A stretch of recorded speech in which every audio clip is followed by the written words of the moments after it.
Hi everybody, welcome back. I thought I'd show you what I've been getting up to. I'm still doing my big picture. As you can see, it's coming along nicely, and I'm going to be starting to move upwards soon. I'm sorting out this area still down here, but I've been doing a watercolor course as well, because obviously if I can crack this how I want it to go, eventually, not with this particular picture, because I want this one to be all in, in pen and ink, or as they call it, but really it's in fine liners, these micron graphics that I use. But the idea is eventually to do another painting, drawing like this, and then maybe watercolor it in the way that I want to do it. So I think that would be a good one to do. So I'll show you what sort of things I've been doing. Been learning to do these leaves, look. So this is quite nice. You can see them close enough. So you're drawing them with a pencil first, a mechanical pencil. It's just here. And then part of the course was learning all sorts of bits and bobs like this, all, your normal colour chart and all that sort of thing. I have done that, but this is like a refresher, and so it's good for me. So a nice mechanical pencil I've been working with. It's nice and soft and it's lovely to work with. And then moved on to doing some, you drew over the top of them with your fine liner, and then you added your watercolour. And so these was more like realistic-y drawings. Obviously, my drawing isn't brilliant. I was just trying to get the colours and things like that, and learning to leave the highlights and things like that. So it was exciting. It's been good. And then I did if I can get hold of it, a geranium. But this was more very realistic. Now, the way that I've been wanting to go is a different way, which is what I've been showing you already, is like by doing the things, picking the subject and then changing the colours and bleeding them in to do what I want to do. So this was the flower from the video where I went and got some inspiration from. And so in my sketchbook as well, I've been doing some more work and practicing running it down and bleeding it, the colours in. So like I said to you in the video a bit later on, I've gone off on a bit of a tangent, but it doesn't matter. It doesn't matter, because it's all about practicing, and I'm just enjoying it and having fun. In between time of my, of when I've been relaxing, I've been doing this. You won't see the difference much down here, but there's been a lot more expansion of the trees and things like that, and how that they're moving up nicely and coming across and all joining together, because behind here is possibly a secret garden, who knows. With a door like that, as big as that, there's got to be something behind that wall, hasn't there? So yeah, so back to the watercolour. So yes, I'm really enjoying it. So the way that I just did these was I literally, like I showed you in the video, got some old leaves and I just painted them with black ink, and then I stamped them down, and you can see the imprint there, look. Stamped them down on the paper and let it dry. And because I've used, let me just try and show you, this kind of ink. It's just an ink pad. It was waterproof dye, it's called. You can get them online. This is an old one that I've got, and I literally just pressed the leaf on it, so I wasn't painting it on as such. As soon as you started painting it on, it smeared and went everywhere.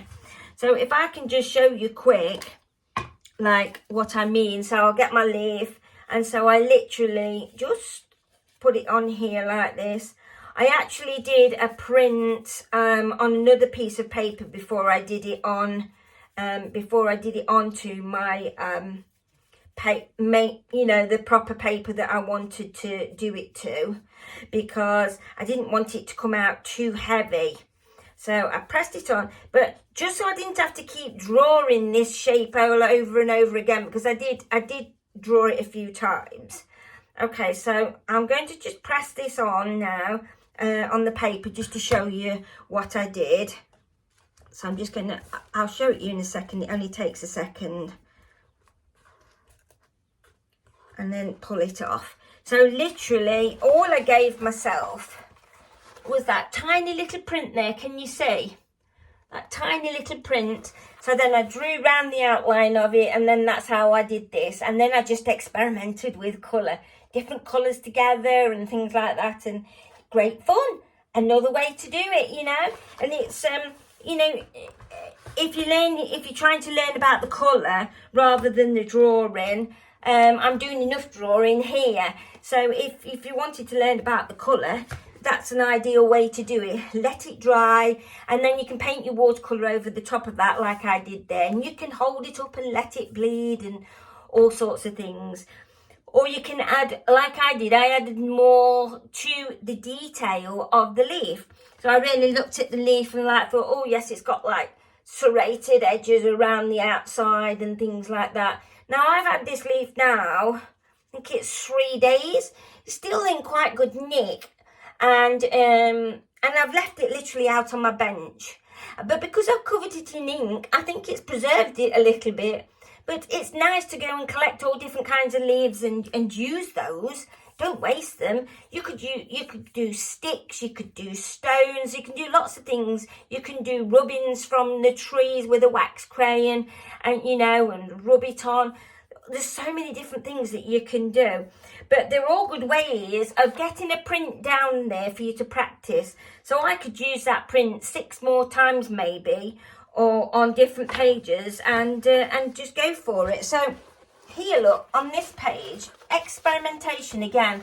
So there's another print of it just in a circle, and then another circle. You see, that's when you put paint on, that's what happens. It kind of, it doesn't go the same. It doesn't go the same. That at the top there wasn't anything. I was just practicing bleeding some colours in and out. But yeah, you can do it. Now, also on some scrap paper here, I did some prints of the leaf again. But this was with a different kind of ink, India ink. And of course, when you paint over India ink, it runs. So be aware of that. So India ink is not like permanent. So especially when you pick, like, you know, this was a calligraphy ink of Indian ink colour. It's a sepia colour. And it was a calligraphy in Winsor & Newton. When I used that, it just ran. You know, if I added water to that now, it would run. So what I'm trying to tell you is be careful if you're using inks, which inks that you use. So that's just an ordinary stamp pad, an old stamp pad. You can try it on a piece of paper, and if it does run, then obviously don't use it. But if it doesn't, then hey ho, have a go. I might fill a book doing a load of prints of these, but trying different ways and techniques of using the watercolour to try and establish what style that I want. I want to create my own style, and it is coming along now. When you think that those flowers and that bird, I'm just reaching forward here.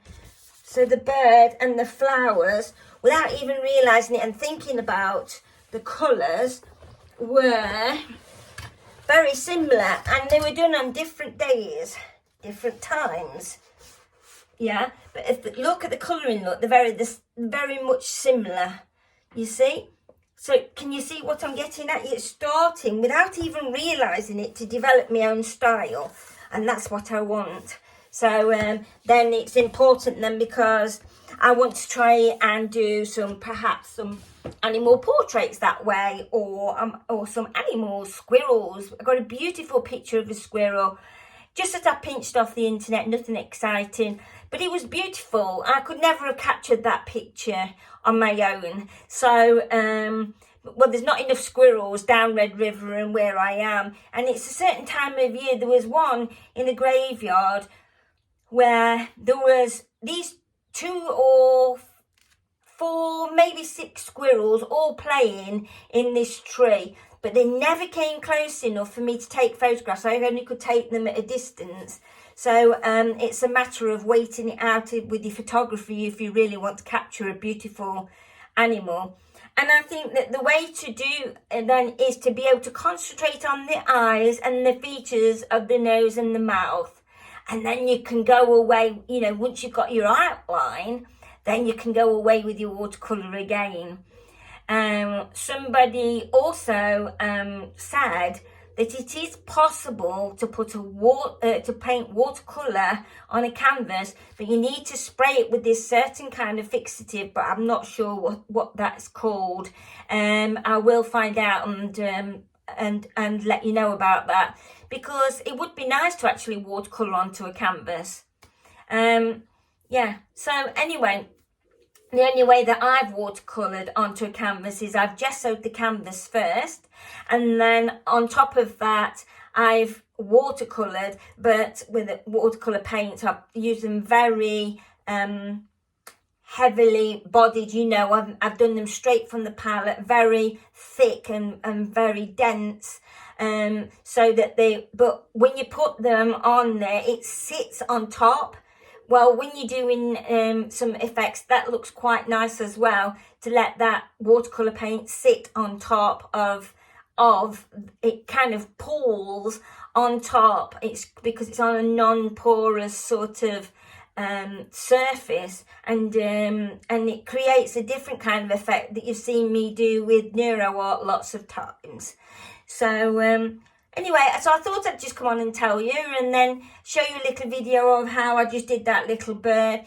It's nothing exciting, but it's exciting to me because it's a journey I'm starting to follow, and you know how I'm hoping to pull all this work together eventually. Not with this one, because I want to keep this one pen and ink, but like I say, it's nice to keep having a break and moving on, because this is very, very hard work. Although it's very relaxing, it's still very tight work, you know. Although I'm trying to keep it as loose as I can, it's still quite tight. So I like to come off and do something like I did the other week. You know, it's either going to be Neuro Art, isn't it? It's going to be my you know, watercolor painting. It could be abstract work, you know. But don't forget that this watercolor, with bleeding all these colors together and splurting them off where you want them to go, it's exciting and it's abstract and it's great, and I love it. So have a go yourselves if you want to. But I hope you've been interested in the video, and I'll show you how I did that little bird now. And yeah, I'll talk to you all again soon. So okay, get painting. So here we are, look, I've done a little faint drawing in pencil with that soft pencil, and now I'm literally just going over the top and adding some more detail that I wanted to put in underneath with a fine liner. Done it with this fine liner so that I can just then, you know, I'm able to paint over the top, because this fine liner is permanent. So I'm trying different mark making underneath as well, just to give it some differences as you're looking at it, in case that's a pale colour that I want to go over the top of where that mark making is, and then you'll be able to see the mark making coming through the watercolour, which is what I wanted. And then I've done a little bit of cross hatching there and a little bit of stippling, and here's the little daisy that I added from that photograph from when I went down Red River. It was a very pretty daisy. I decided with this, like, obviously it's white paper, it's a white daisy, so just to put a little bit of colour when I did paint, just on the ends of the tips of it, so that you could just see that the sun and the light was shining actually on it, and yeah.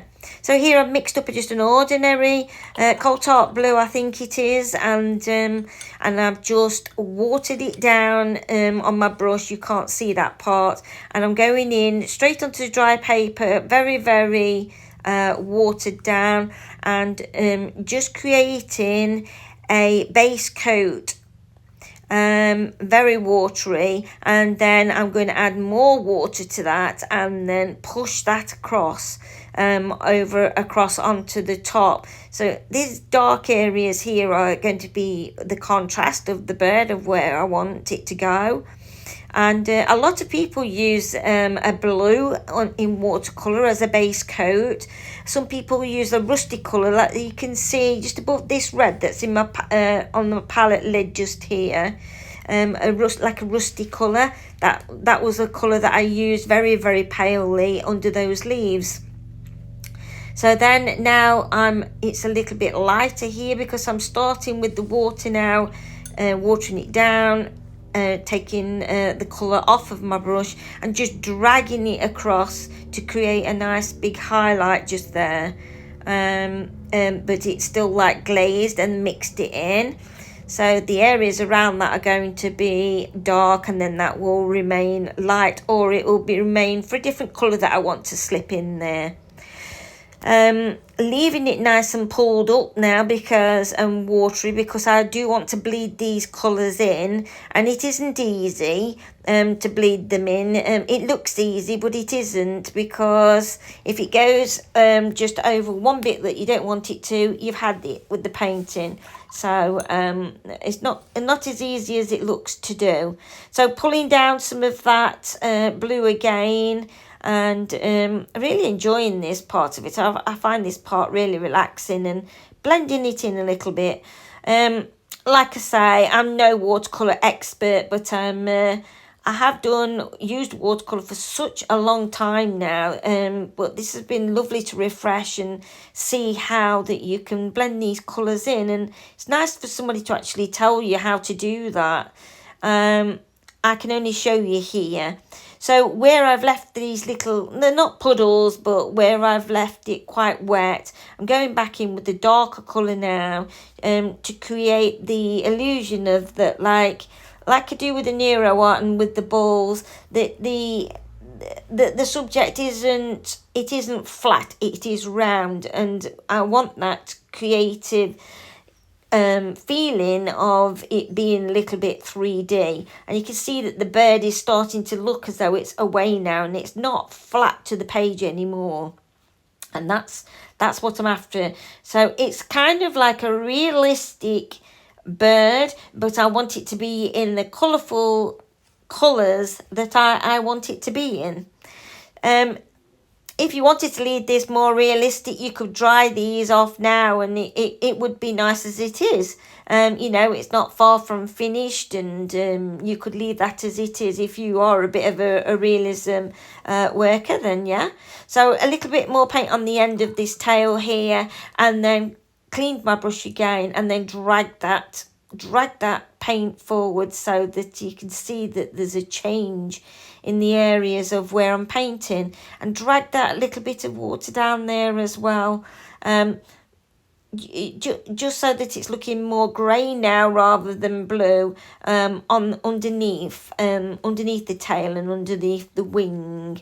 So yeah, and then getting the more colour now. Then I just grabbed a load of red and just splodged that on there, and literally I just bled it in while it was lovely and wet and juicy, and then just let it do its thing. So I went across and did over on the little daisy, look, put some colouring on the ends of the petals so they looked like that there was more bent, and then went back to the bird. Then I added my splatters and a bit more colour, and then I went back in with it a little bit more blue and some odd different colours, greens and things like that, and then just add some splatters using the colours that was already in the picture, because that I'd already mixed in, because then it would harmonise into the picture and it wouldn't look out of place. They would look right. Different kinds of splatters on there as well, not just blobbed on and just like not bothered. And that way it gives you more a feeling of movement, as though the bird is just shaking itself and there's water gone everywhere. This bird would have looked nice on the side of a bird bath. And this showing you with the app that you can just put it in what it would look like framed and in a room. The app's called Frame X. So, but really, it's just still on a piece of paper on my pad. Oh, by the way, it was done on Strathmore paper as well. I hope that all helps. Anyway, so that's just about it. I hope you've enjoyed this video and stayed with me till the end. Bye for now.